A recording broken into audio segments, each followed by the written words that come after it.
Me desperté sola en un sofá de terciopelo en el vestíbulo del hotel. Sentía frío, estaba confundida y todavía llevaba puesto el pijama. Mi equipaje había desaparecido. Mi familia se había marchado sin mí. Sin una nota, sin una llamada, sin nada. Solo silencio.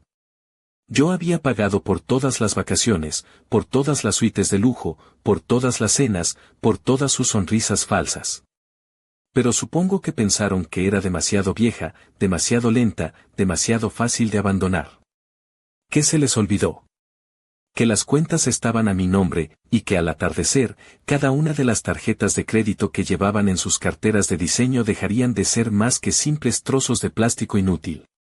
El frío del mármol contra mis pies descalzos fue lo primero que me devolvió a la realidad. Luego, la luz dorada del sol de la Costa del Sol, filtrándose a través de los enormes ventanales del vestíbulo del resort. Por un momento, flotando en esa zona gris entre el sueño y la vigilia, pensé que estaba soñando, que de alguna manera había llegado sonámbula hasta aquí, envuelta en mi camisón de seda azul pálido, con mi cabello plateado suelto sobre los hombros. Pero el murmullo de voces a mi alrededor, el sonido de las maletas con ruedas deslizándose sobre el suelo pulido, el tintineo discreto de la cristalería del bar que ya servía los primeros cafés del día, todo era demasiado real, demasiado nítido para ser un sueño. Me incorporé en el sofá de cuero donde, aparentemente, había pasado la noche, mis huesos protestando con la rigidez de mis 72 años. El vestíbulo de la Perla del Sol en Marbella se extendía ante mí en toda su gloria andaluza, arcos de herradura, azulejos pintados a mano y palmeras exuberantes que enmarcaban vistas del Mediterráneo. Era hermoso, era exclusivo, y yo estaba sentada en medio de todo, pareciendo una vagabunda elegante. Un chiste de mal gusto, sin duda. Señora Balbuena. La voz era suave, cuidadosa. Me volví para encontrar a un hombre de mediana edad, con un traje de lino impecable que gritaba profesionalidad, acercándose. Su placa dorada lo identificaba como Julián Ortega, el director general. Sus ojos marrones mostraban una mezcla de preocupación y un aplomo que reconocí de inmediato. Había visto esa misma expresión en los rostros de mis editores cuando una edición de mi revista, Asterisco Estilo y Poder Asterisco, se había ido al traste. Señor Ortega, conseguí decir, mi voz sonando más ronca de lo habitual. Parece que me he desorientado un poco. Se acercó más, manteniendo una distancia respetuosa pero lo suficientemente cerca como para ayudar si me tambaleaba. ¿Se encuentra bien? ¿Necesita que llamemos a un médico? La pregunta flotó en el aire mientras yo intentaba reconstruir cómo había llegado hasta aquí. Recordaba la cena con Javier, Vanessa y Sofía la noche anterior en el restaurante del hotel, con vistas al mar. Recordaba el albariño, las risas forzadas de Vanessa, la forma en que Sofía había jugado con su solomillo mientras Javier hablaba de los cambios necesarios en mi fideicomiso. Recordaba sentirme más cansada de lo habitual, excusarme para retirarme temprano y después, nada. Un vacío que me llevaba directamente a este momento, despertando en un vestíbulo público como una anciana confusa que había perdido el rumbo. No, estoy bien, dije, aunque no estaba segura de si era cierto. Solo necesito entender qué ha pasado. ¿Qué hora es? Las 9:15 de la mañana, señora. Mi estómago se hundió. Habíamos planeado desayunar juntos a las 8, con churros y chocolate como le gustaba a Sofía, y luego hacer el check-out a las 11. El tiempo en familia que tanto había anhelado, esos últimos momentos preciosos antes de volver a Madrid y enfrentar las decisiones que había estado posponiendo sobre mi herencia. ¿Y mi familia?, pregunté, aunque algo en el silencio incómodo del señor Ortega ya me estaba dando la respuesta. Señora Balbuena, comenzó, y pude ver cómo elegía cuidadosamente sus palabras, su familia hizo el check-out esta mañana temprano. Alrededor de las 6:30. Las palabras me golpearon como un puñetazo en el pecho, pero mantuve mi expresión neutra. 40 años construyendo un imperio mediático me habían enseñado a no mostrar sorpresa o dolor en público, sin importar cuán devastadoras fueran las noticias. Entiendo. ¿Dejaron algún mensaje? No, señora. Se disculparon por no poder despedirse en persona y mencionaron que tenían una emergencia familiar que atender. Una emergencia familiar. Mientras yo, la matriarca de la familia, dormía drogada en un sofá del vestíbulo. La ironía habría sido para morirse de risa si no doliera tanto. ¿Y mis pertenencias? Se las llevaron, señora. Dijeron que usted les había pedido que lo empacaran todo. Por supuesto que lo hicieron. Cada decisión había sido calculada, cada detalle planeado. Esto no había sido un olvido o un malentendido. Había sido una declaración de guerra. Me puse de pie lentamente, ajustando mi camisón y tratando de recuperar algo de dignidad. Varios huéspedes del hotel habían comenzado a mirar en nuestra dirección, algunos con curiosidad, otros con esa mezcla de lástima e incomodidad que la gente reserva para presenciar la humillación ajena. Señor Ortega, dije, mi voz recuperando su tono ejecutivo, ¿sería posible que me facilitara una habitación para cambiarme y, quizás, algo de ropa temporal mientras resuelvo esta situación? Por supuesto, señora Balbuena. De hecho, ya he preparado la suite real para usted. Sin coste adicional, naturalmente. Y mi esposa es aproximadamente de su talla, estoy seguro de que estará encantada de prestarle algo apropiado. La amabilidad en su voz casi quebró mi compostura. Había algo en la forma en que me miraba, no con lástima, sino con un profundo respeto, que me recordó por qué había llegado tan lejos en un mundo dominado por hombres. Algunas personas reconocen el acero incluso cuando está envuelto en seda arrugada.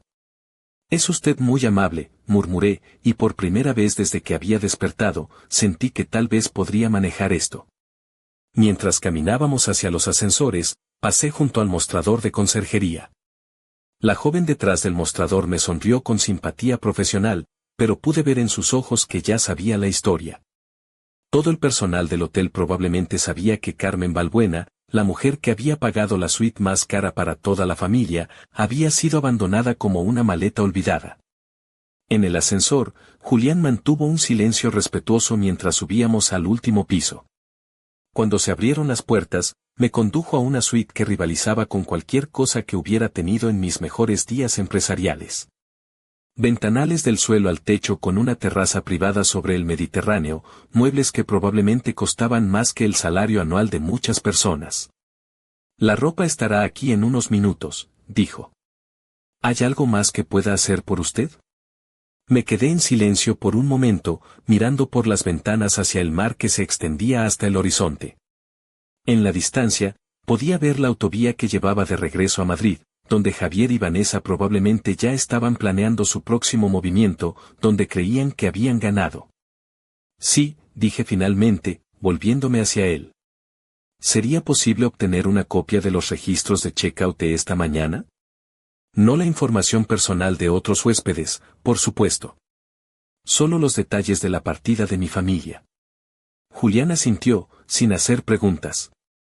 Era lo suficientemente inteligente como para entender que esto no se trataba de nostalgia o confusión. Se trataba de reunir pruebas. También necesitaré acceso a un teléfono seguro y privacidad para hacer algunas llamadas. Por supuesto. ¿Hay algo específico que necesite saber sobre las llamadas? Solo que podrían tomar un tiempo, y que cuando termine, las cosas van a cambiar. Considerablemente. Algo en mi tono debió haberle dicho que no estaba hablando de cambios de habitación o planes de viaje. Asintió y se dirigió hacia la puerta, pero antes de salir, se detuvo. Señora Balbuena, si me permite. Llevo 20 años en la industria hotelera. He visto muchas familias, muchas dinámicas. Lo que pasó esta mañana, no estuvo bien. Sus palabras flotaron en el aire después de que se fuera, y por primera vez desde que había despertado, permití que una sonrisa pequeña y fría curvara mis labios. Javier y Vanessa habían cometido un error crucial. Habían asumido que la humillación me rompería, que me haría más maleable, más desesperada por su aprobación. No me conocían en absoluto. Cuando llegó la ropa, sentí que era el primer ladrillo de mi nueva vida. No era un vestido de alta costura, sino algo mucho más poderoso, un vestido de lino de color crudo, sencillo pero con una caída impecable que susurraba elegancia discreta. Unas sandalias planas de cuero trenzado, cómodas pero chic, e incluso lencería nueva, todavía en su embalaje de papel de seda. Me vestí lentamente, cada movimiento era deliberado, un ritual. Me cepillé el cabello, sintiendo el peso de la plata en mis manos, y lo recogí en el moño bajo que había sido mi armadura en cada reunión del Consejo de Administración, en cada negociación difícil de mi carrera. Era el peinado que decía no me subestimes. Luego, me senté en el escritorio de caoba de la suite, que era más grande que la primera oficina de mi revista, y cogí el teléfono. El peso del auricular en mi mano se sentía como el de un arma. La primera llamada fue a Clara Mendoza, mi antigua mano derecha y ahora, por suerte para mí, una abogada de patrimonio felizmente jubilada, hasta hoy. Clara había estado conmigo desde los primeros días de Estilo y Poder cuando trabajábamos desde un piso alquilado en Malasaña y nuestra dieta consistía en café y bocadillos de calamares. Si alguien entendía tanto mis finanzas como mi corazón, era ella. Carmen, su voz sonó sorprendida pero alerta al otro lado de la línea. Pensé que estabas en Marbella con la familia. Estoy en Marbella, dije, pero la familia, al parecer, ha decidido tomarse unas vacaciones de mí. Le expliqué la situación en términos claros y concisos, sin dramatismo pero sin omitir ningún detalle humillante. Escuché cómo su respiración se volvía más aguda a medida que entendía las implicaciones. Esos pequeños bastardos calculadores, murmuró Clara, olvidando por un momento su habitual profesionalismo. ¿Qué quieres que haga? Quiero que revises cada acceso que Javier tiene a mis cuentas. Cada tarjeta de crédito autorizada, cada transferencia automática, cada fondo de inversión donde figure como apoderado. Todo. Y quiero que prepares una reunión para cuando regrese. Es hora de reescribir el fideicomiso. ¿Estás segura, Carmen? Una vez que empecemos por este camino. Completamente segura, Clara. Ellos ya han tomado su decisión sobre mí. Ahora es mi turno de tomar la mía sobre ellos. La segunda llamada fue a Martín Garrido, mi banquero privado en el Banco Santander. Martín había manejado mis inversiones durante 15 años. Había visto cómo mi imperio mediático se transformaba en una cartera diversificada que valía más de 40 millones de euros. Buenos días, Carmen. ¿Cómo va el viaje familiar? Ha sido revelador, Martín. Necesito que congeles inmediatamente todas las cuentas en las que Javier Balbuena tiene acceso como usuario autorizado. Todas. Hubo una pausa, el silencio profesional de un hombre que procesa una orden de consecuencias sísmicas. ¿Ha ocurrido algo? Ha ocurrido algo que debería haber pasado hace años. ¿Puedes hacerlo hoy mismo? Por supuesto. ¿Y las tarjetas de crédito donde él es usuario autorizado? Cancélalas todas. Carmen, esto va a causar un revuelo considerable. Miré por la ventana hacia el mar, donde el sol del mediodía estaba convirtiendo el agua en un manto de diamantes. En algún lugar de la A4, camino a Madrid, Javier probablemente estaría descubriendo que su tarjeta no pasaba en una gasolinera de lujo. Vanessa estaría intentando hacer una compra online con la suya y encontrándose con el mismo muro. Martín, construí una empresa desde cero, sobreviví a 2 recesiones y a la muerte de mi marido. Un poco de revuelo no me va a quebrar. ¿Entendido? ¿Algo más? Sí. Quiero una lista completa de todas las transacciones que Javier ha autorizado en los últimos 6 meses. Y quiero que transfiera 5 millones de euros a una cuenta nueva a la que solo yo pueda acceder. ¿Para cuándo? Para mañana. Después de colgar, me quedé sentada en silencio por unos minutos. Afuera, podía escuchar el sonido de las olas rompiendo suavemente en la orilla, el chapoteo lejano de alguien en la piscina del hotel. Sonidos de vacaciones, de relajación, de familias disfrutando de tiempo juntas. Sonidos que ya no me pertenecían. Pero por primera vez desde que había despertado en ese sofá de mármol frío, no me sentía como una víctima. Me sentía como lo que siempre había sido, una mujer que no se deja pisotear. Una mujer que, cuando la empujan, empuja de vuelta. Solo que esta vez, iba a empujar lo suficientemente fuerte como para derribar el castillo de naipes que ellos habían construido con mi dinero. El teléfono sonó, interrumpiendo mis pensamientos. Lo levanté, esperando que fuera Clara con alguna pregunta de seguimiento. Señora Balbuena. Era Julián. Disculpe la molestia, pero pensé que debería saberlo.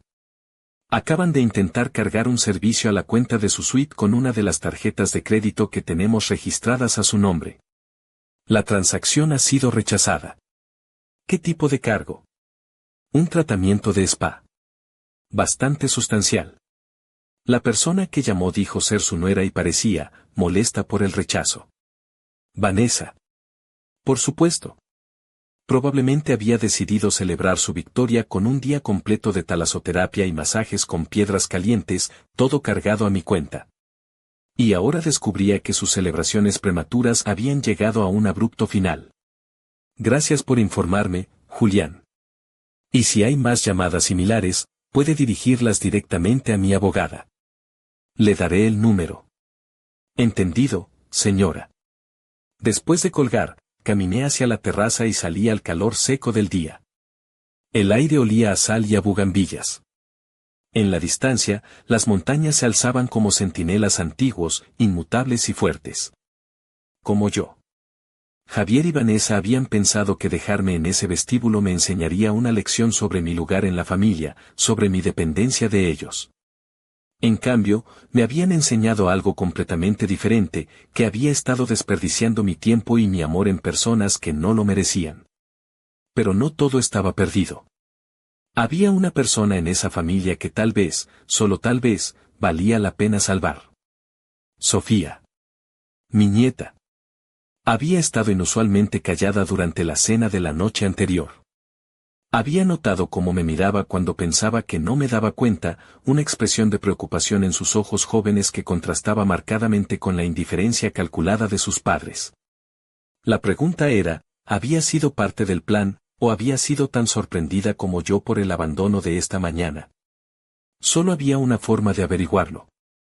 Pero primero, tenía que terminar lo que había empezado. Tenía que completar mi transformación de víctima abandonada a arquitecta de mi propio destino. El sol se estaba poniendo detrás de las montañas cuando finalmente volví a entrar en la suite. En pocas horas, había desmontado sistemáticamente el acceso de mis hijos a mi vida financiera. Mañana por la mañana, cuando Clara y yo nos reuniéramos, comenzaríamos a desmontar su acceso a mi futuro. Pero mientras me preparaba para dormir esa noche, en una cama de hotel en lugar de en casa con mi familia como había planeado, no me sentía triste. Me sentía despierta. Por primera vez en años. Era hora de escribir el final de mi historia yo misma. Y tenía la sensación de que iba a ser mucho mejor que cualquier cosa que Javier y Vanessa hubieran imaginado. La mañana siguiente llegó con una claridad que no había sentido en años. Me desperté en la suite real del hotel no con la desorientación del día anterior, sino con una sensación de propósito que me recordó a mis primeros días como editora, cuando cada decisión podía hacer o deshacer el futuro de mi revista. A las 8 en punto, Julián tocó discretamente a mi puerta con un carrito de desayuno, café de Colombia recién hecho, tostadas con tomate y aceite de oliva virgen extra, fruta fresca cortada en formas perfectas. Todo servido en porcelana fina, como si yo fuera una huésped de honor en lugar de una mujer abandonada por su propia familia. Buenos días, señora Balbuena. Espero que haya descansado bien. Sorprendentemente bien, Julián, gracias. Mientras me servía el café, noté que sus movimientos eran precisos pero no apurados. Había algo reconfortante en su presencia, una calidad que no había encontrado en mucho tiempo. Alguien que me trataba con respeto sin esperar nada a cambio. ¿Ha habido más actividad relacionada con las tarjetas de crédito?, pregunté, permitiéndome una pequeña sonrisa maliciosa. Una sonrisa cómplice cruzó su rostro. 3 llamadas más anoche. Una de ellas bastante enfática. Vanessa, supongo. La persona no se identificó apropiadamente, pero mencionó algo sobre malentendidos familiares y errores del banco. Tomé un sorbo de café, saboreando tanto el líquido amargo como la imagen mental de Vanessa lidiando con el rechazo de sus tarjetas después de años de vivir de mi generosidad. El despertar debía de ser particularmente amargo. ¿A qué hora llega Clara? Su abogada confirmó las 10 en punto. He preparado la sala de conferencias pequeña para su reunión. completamente privada. Exactamente a las 10, vi a Clara Mendoza cruzar el vestíbulo del hotel con la misma elegancia discreta que había mostrado durante 30 años a mi lado. A sus 68 años, seguía siendo una fuerza imparable, su cabello gris plateado peinado en un moño impecable, su traje de chaqueta de un azul marino que proclamaba que era una mujer que no perdía el tiempo con tonterías. Llevaba un bolso de Loewe que probablemente costaba más que las vacaciones enteras que yo había pagado. Nos abrazamos brevemente en la sala de conferencias antes de acomodarnos en la mesa de caoba pulida. Clara desplegó varios archivadores con la eficiencia que siempre había admirado en ella. Antes de que empecemos, dijo, ajustándose sus gafas de lectura, quiero que sepas que revisé todo anoche. Javier ha estado muy ocupado. Me enderecé en mi silla. ¿Qué tipo de ocupado? El tipo que sugiere que esto no fue una decisión espontánea, Carmen. En los últimos 6 meses, ha transferido fondos del fideicomiso familiar a cuentas personales 4 veces. Pequeñas cantidades, nada que activara las alertas automáticas, pero consistentes. Sentí una punzada fría en el estómago. Una cosa era ser abandonada impulsivamente, otra completamente diferente era descubrir que habían estado planeando mi marginación durante meses. ¿Cuánto? 250.000 euros en total. Técnicamente legal bajo los términos actuales del fideicomiso, pero digamos que muestra una cierta dirección de pensamiento. Clara desplegó una serie de extractos bancarios ante mí. Los números contaban una historia que preferiría no haber tenido que leer. Mi hijo había estado sistemáticamente posicionándose para tomar el control, una pequeña transferencia a la vez.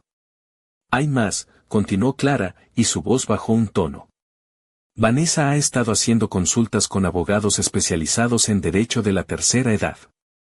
Específicamente, sobre cómo obtener un poder notarial para personas con capacidad disminuida. Las palabras flotaron en el aire como veneno. Durante meses, mientras yo planeaba vacaciones familiares y cenas de Navidad, ellos habían estado planeando mi final. Entiendo, dije, mi voz manteniéndose firme a pesar de la tormenta emocional en mi interior. ¿Qué opciones tenemos? Clara sonrió, y reconocí esa expresión. Era la misma sonrisa que había mostrado cuando logramos adquirir nuestra primera competencia seria en 1987. Muchas más de las que ellos imaginan. El fideicomiso actual te da poder total para revocar accesos, cambiar beneficiarios y reestructurar completamente la herencia. Y dado que aún tienes plena capacidad mental, me dirigió una mirada significativa, ningún tribunal cuestionaría tus decisiones. Durante las siguientes 2 horas, Clara y yo trabajamos con la precisión de cirujanos. Cada cuenta fue revisada, cada acceso evaluado, cada punto débil en mi estructura financiera identificado y corregido. Primero, revocamos formalmente el poder notarial limitado que le había otorgado a Javier el año anterior. Segundo, los eliminamos tanto a él como a Vanessa como beneficiarios del fideicomiso principal. Tercero, establecimos nuevos beneficiarios, la Fundación Aladina para Niños con Cáncer, la Biblioteca Nacional de España, y un tercero que dejé en blanco por el momento. ¿Y qué hay de Sofía?, preguntó Clara cuando llegamos a esa sección. Me detuve, mi pluma suspendida sobre el documento.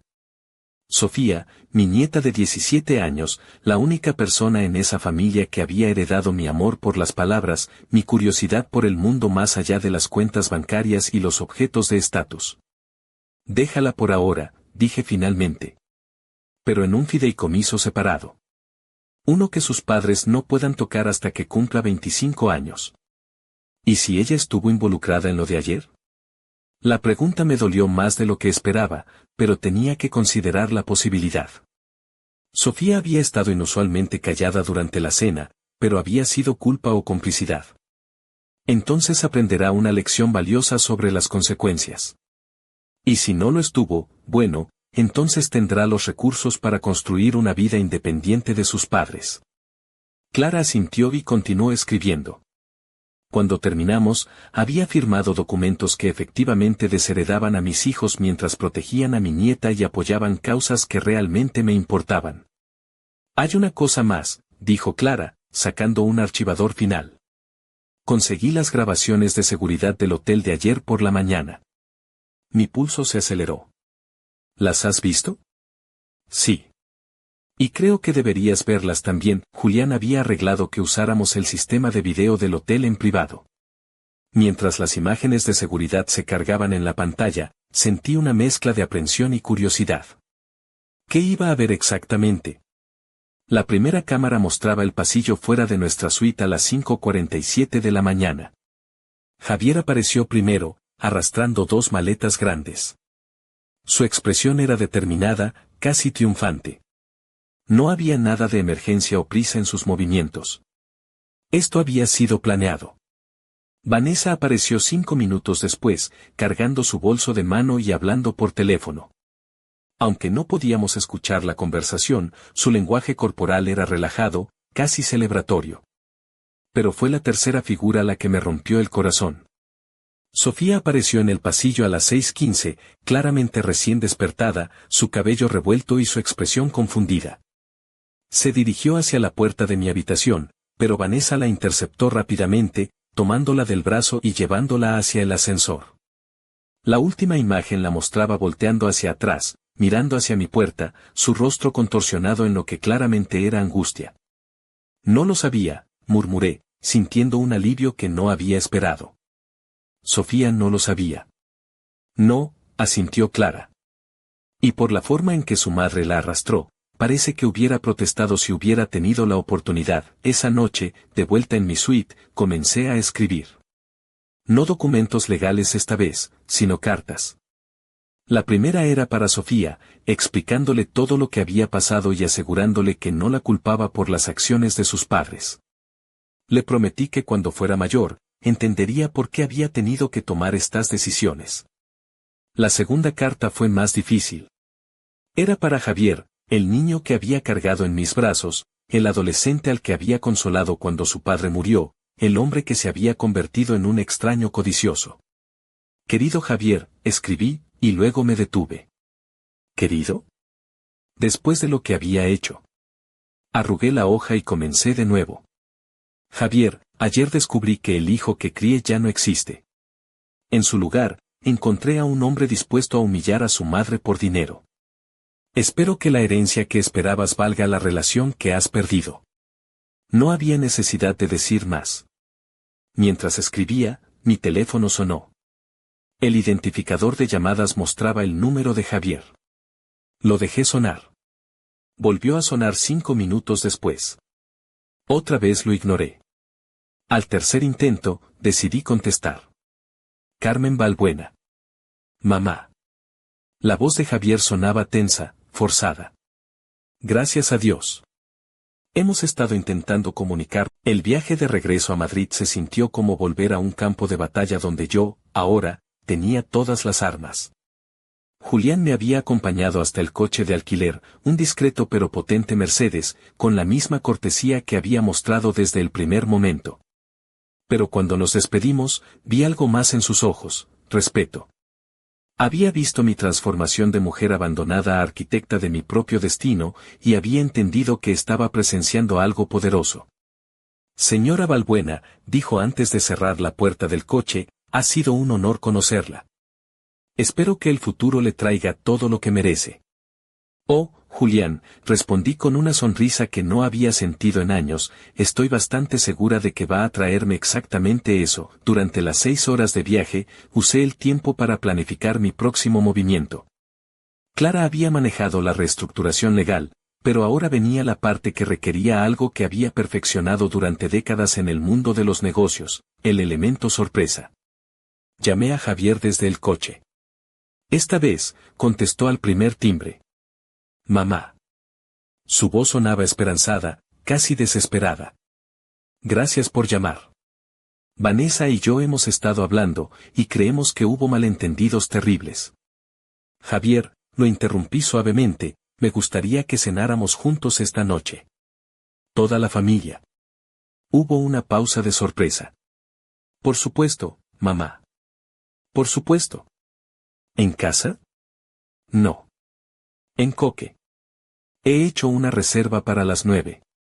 Coque era el restaurante más exclusivo de Madrid, el tipo de lugar donde las reservas se hacían con meses de antelación y donde una cena para 4 podía costar lo que muchas personas ganaban en un mes. Era exactamente el tipo de establecimiento donde Vanessa se sentiría cómoda, donde pensaría que había ganado. Perfecto, dijo Javier, y pude escuchar el alivio en su voz. Estaremos allí. Y, mamá, gracias por darnos una oportunidad de explicar las cosas. Oh, va a haber muchas explicaciones esta noche, asentí. Nos vemos a las 9, llegué a Coque 15 minutos antes de la hora acordada, lo suficientemente temprano para acomodarme y observar. El maitre me reconoció inmediatamente. Había cenado aquí docenas de veces durante mis años como editora, cerrando acuerdos y celebrando éxitos. Señora Balbuena, qué placer tenerla con nosotros nuevamente. Su mesa está lista. Me condujo a una mesa en el salón principal, una ubicación privilegiada que hacía una declaración sobre quién la ocupaba. Perfecta para lo que tenía planeado. A las 9 en punto, los vi entrar. Javier llevaba su mejor traje, el Armani que le había comprado para su cumpleaños el año anterior. Vanessa había elegido un vestido que reconocí inmediatamente, un Valentino de seda roja que probablemente costaba unos 5.000 euros, cargado a una de mis tarjetas antes de que las cancelara. Su pelo rubio estaba recogido en un moño elaborado y llevaba unos pendientes de diamantes que brillaban con cada movimiento. Era la imagen de la opulencia sin esfuerzo, una obra de arte que yo misma había financiado. Pero fue Sofía quien capturó mi atención. Mi nieta parecía incómoda, casi reacia.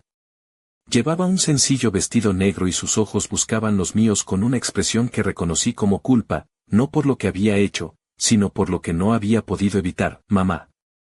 Javier se acercó con los brazos extendidos, como si fuéramos una familia normal reuniéndose para una cena normal. Te ves maravillosa. Gracias, Javier.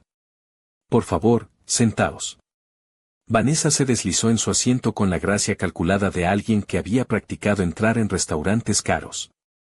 Su sonrisa era perfecta, sus modales impecables.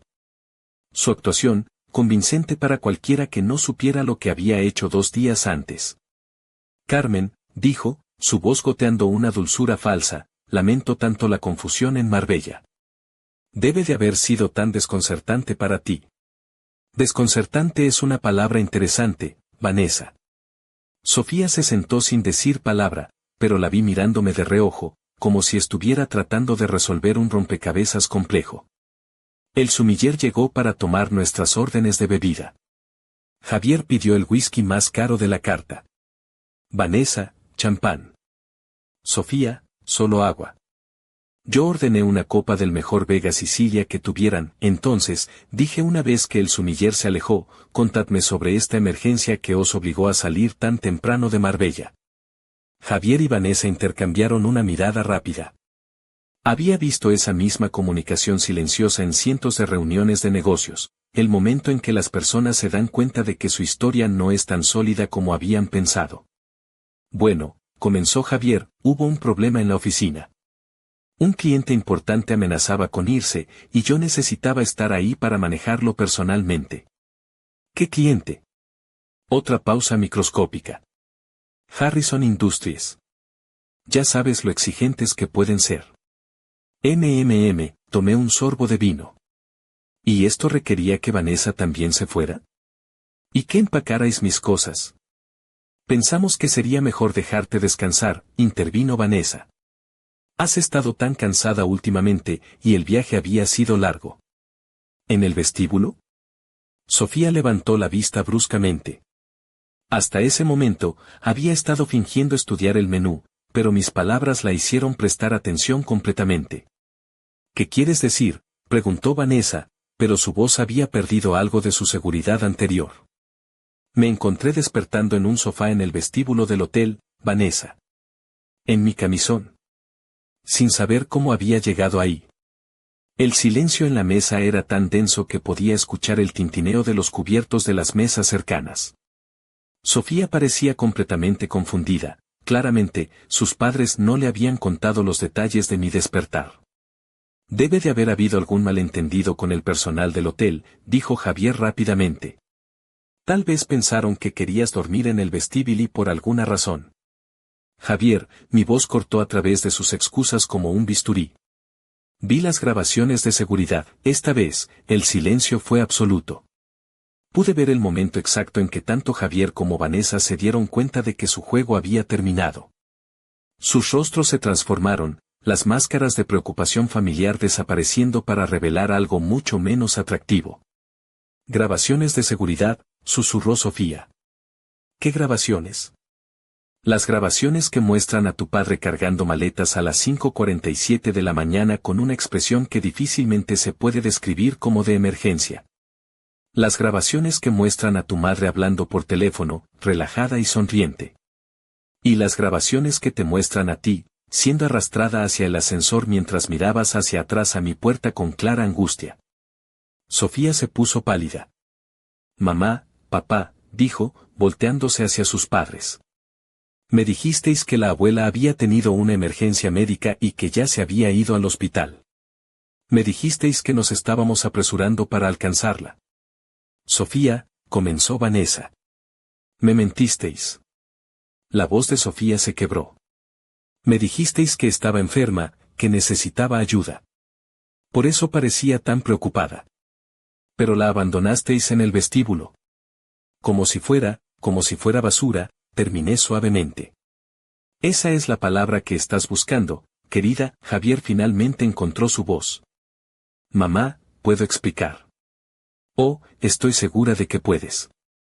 Así como puedes explicar las transferencias de fondos no autorizadas de los últimos 6 meses. Y las consultas de Vanessa con abogados especializados en incapacidad mental. Vi cómo toda la sangre se drenaba del rostro de Vanessa. ¿Cómo sabes sobre eso? Soy una empresaria, Vanessa. No llegué a donde estoy sin saber cómo investigar a las personas que intentan manipularme. El camarero apareció para tomar nuestras órdenes de comida, pero la tensión en la mesa era tan palpable que se alejó rápidamente después de murmurar algo sobre darnos más tiempo. Mira, mamá, dijo Javier, abandonando finalmente toda pretensión. Tal vez nuestros métodos no fueron los mejores, pero teníamos buenas intenciones. Has estado diferente últimamente, más olvidadiza. Pensamos que tal vez era hora de que te relajaras, que dejaras que nosotros manejáramos las cosas difíciles. ¿Las cosas difíciles? ¿Como mis 40 millones de euros? No se trata del dinero, explotó Vanessa, perdiendo finalmente su compostura. Se trata de la familia. Se trata de asegurar que todos estemos cuidados cuando ya no puedas. ¿Cuándo ya no pueda qué, Vanessa? ¿Cuándo ya no pueda detener tu estilo de vida? ¿Cuándo ya no pueda cuestionar tus gastos? ¿Cuándo ya no pueda recordar que una vez tuve una vida propia? No es así, la casa se sentía diferente cuando llegué esa noche. No más grande ni más pequeña, sino mía. Completamente mía. Por primera vez en años, caminé por las habitaciones donde había criado a mi hijo, donde había llorado por mi marido, donde había construido planes para un futuro que incluía a una familia que resultó ser una ilusión. Pero en lugar de tristeza, sentí algo inesperado, alivio. El peso de las expectativas falsas, de mantener relaciones unilaterales, de fingir que el amor podía comprarse con generosidad, se había evaporado. A los 72 años, finalmente estaba aprendiendo la diferencia entre estar sola y ser libre. Me serví una copa de vino, un tinto de Priorat que Roberto, mi difunto esposo, había coleccionado, y me senté en mi escritorio de roble en el estudio. Comencé a escribir. No documentos legales esta vez, sino cartas. Cartas que habían estado acumulándose en mi corazón durante años. La primera fue para Sofía. Mi nieta merecía entender no solo qué había pasado, sino por qué había tomado las decisiones que tomé. La imagen de ella en Coque, con la cabeza entre las manos al darse cuenta de las mentiras de sus padres, se había grabado en mi mente. Asterisco mi querida Sofía, asterisco escribí, asterisco mientras te escribo esto, puedo escuchar tu voz preguntándome qué va a pasar contigo. La respuesta es simple, vas a convertirte en la mujer extraordinaria que ya veo en ti. Tienes 17 años, la edad perfecta para decidir quién quieres ser, independientemente de quién te dijeron que debería ser. He establecido un fideicomiso educativo para ti que tus padres no pueden tocar. Cuando cumplas 18, tendrás acceso completo para la universidad que elijas. Cuando cumplas 25, tendrás acceso al resto, suficiente dinero para construir una vida completamente independiente. Pero el dinero es solo una herramienta, querida. Lo que realmente quiero dejarte es algo más valioso, la certeza de que mereces ser amada por quien eres, no por lo que puedes dar. Tus padres perdieron de vista esa distinción hace mucho tiempo. Si decides mantener una relación con ellos, hazlo sabiendo quiénes son realmente. Si decides construir una familia diferente, hazlo sabiendo que tienes mi bendición y mi apoyo. Tu abuela te ama incondicionalmente, sellé esa carta y comencé la segunda. Esta era más difícil. Una carta a la Fundación Aladina, explicando mi donación de 10 millones de euros y mis razones para ello. Roberto había muerto de cáncer, un proceso lento y doloroso que le había robado pedazo a pedazo hasta que solo quedó una sombra del hombre que había sido. Durante sus últimos meses, habíamos pasado incontables horas en las salas de oncología pediátrica. Él insistía en visitar a los niños cuando tenía la fuerza. Carmen, me había dicho una vez, si vas a gastar dinero después de que me vaya, gástalo en darles a estos niños la oportunidad que yo ya no tengo. Había tardado 10 años en honrar esa petición. Mejor tarde que nunca, la tercera carta fue para la Biblioteca Nacional de España. 5 millones de euros para establecer un programa de alfabetización para adultos y un centro de recursos para escritores emergentes. Mi imperio había comenzado con palabras, era apropiado que regresara a ellas. Pero la cuarta carta fue la más importante. Era para mi antigua universidad, la Complutense de Madrid, ofreciéndoles mis archivos personales completos, 30 años de correspondencia con autores, editores, políticos y figuras culturales, entrevistas, manuscritos inéditos, fotografías, contratos que habían cambiado la industria editorial. Un tesoro académico que valía más que dinero. Estimados miembros del Departamento de Historia, escribí, adjunto encontrarán la documentación para la transferencia de mi archivo personal completo a la universidad.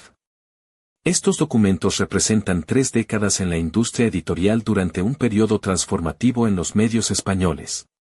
Mi única condición es que se establezca una beca de escritura creativa en nombre de mi difunto esposo, Roberto Balbuena.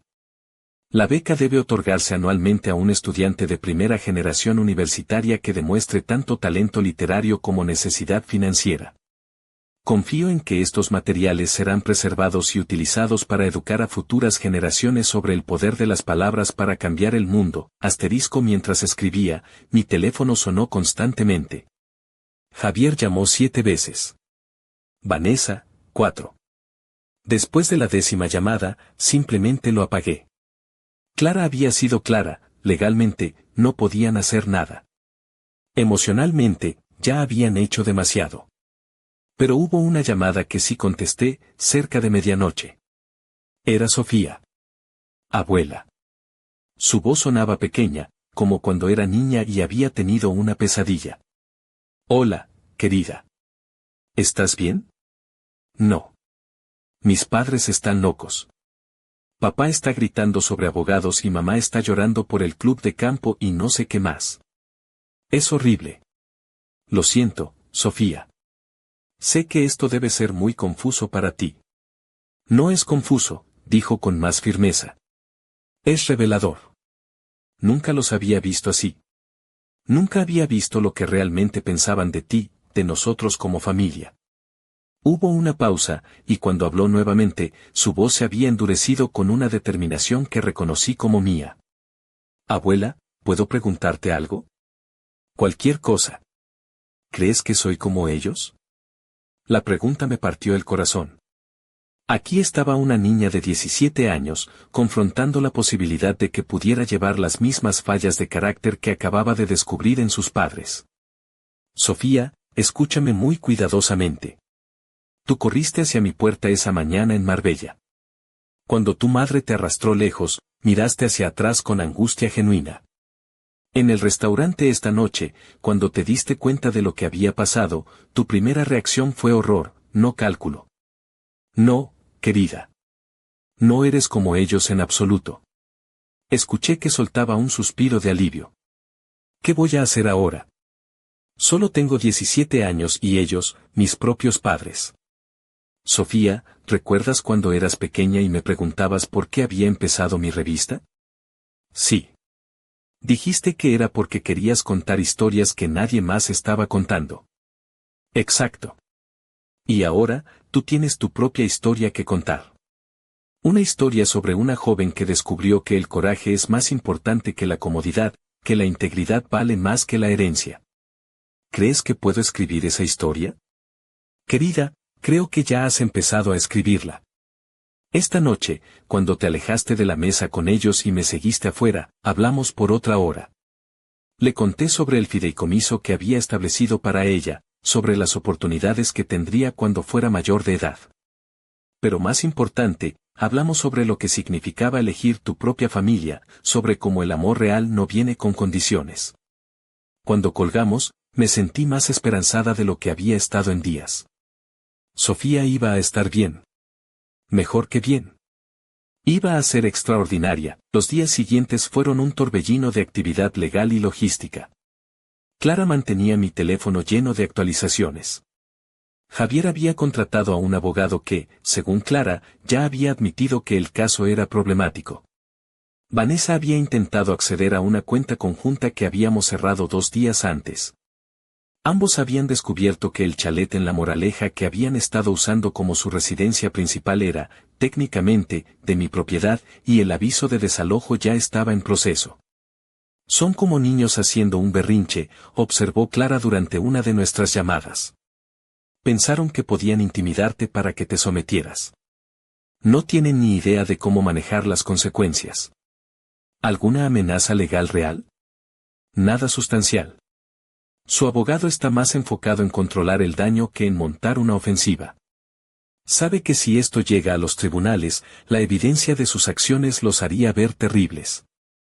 Era extraño cómo la validación se sentía diferente a la venganza. No me regocijaba en su pánico, simplemente me sentía justificada en mis decisiones. El viernes por la tarde, recibí una visita inesperada. Sofía apareció en mi puerta con una pequeña maleta y los ojos enrojecidos por llorar. ¿Puedo quedarme contigo esta noche?, preguntó. No puedo estar en esa casa más tiempo. Todo lo que hacen es pelear sobre dinero y culparte por todo. La abracé fuertemente. Por supuesto que puedes quedarte. Esta siempre será tu casa. Esa noche, mientras Sofía dormía en la habitación de invitados, terminé mi carta más importante. Era para Julián Ortega, el hombre que me había tratado con dignidad cuando más lo necesitaba. Asterisco querido Julián, asterisco escribí, asterisco en mi vida profesional, aprendí que las crisis revelan el carácter verdadero de las personas.